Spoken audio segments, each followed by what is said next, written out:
ng 60 milyong piso na tulong na ipapamahagi ng DSWD para sa munisipalidad ng Batangas, kasama na rito ang mga munisipalidad ng Batangas.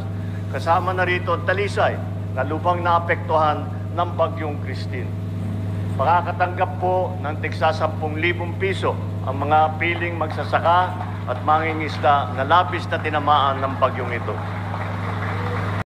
Yun, makakatanggap daw ng tigsa 10,000 yung bawat piling magsasaka at mangingisda, no? At magbibigay daw siya ng magbibigay daw ang gobyerno ng 60 million. Teka muna, Bongbong Marcos, no? Yung pinamigay ni Tambaluslos diyan sa Cavite, 1 bilyon. At gumaganon pa siya. Wala namang kalamidad doon. 1 billion tapos diyan 60 million. Nagpapatawa ka ba?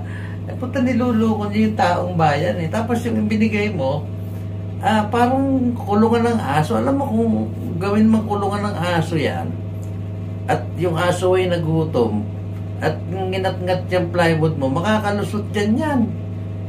Anak ng puta. Masyado mo naman ginagawang timawa yung mga Pilipino.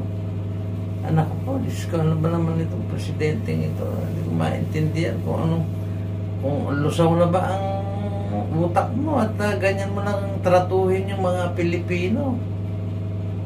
Kayo naman mga Pilipino, kailan ba kayo magigising na isipin mo yung kanilang congressman na bumili daw ng chopper, bumili daw ng private plane, nakanamputa, Gulfstream, ay mahal-mahal na. Pagtangil ako po, Diyos ko. Bagyo, sabi niya sa Bagyo, na-overwhelm daw yung flood control. Nako, putangin na. Ewan ko ba kung ano na pinagagagawa nitong presidenteng ito.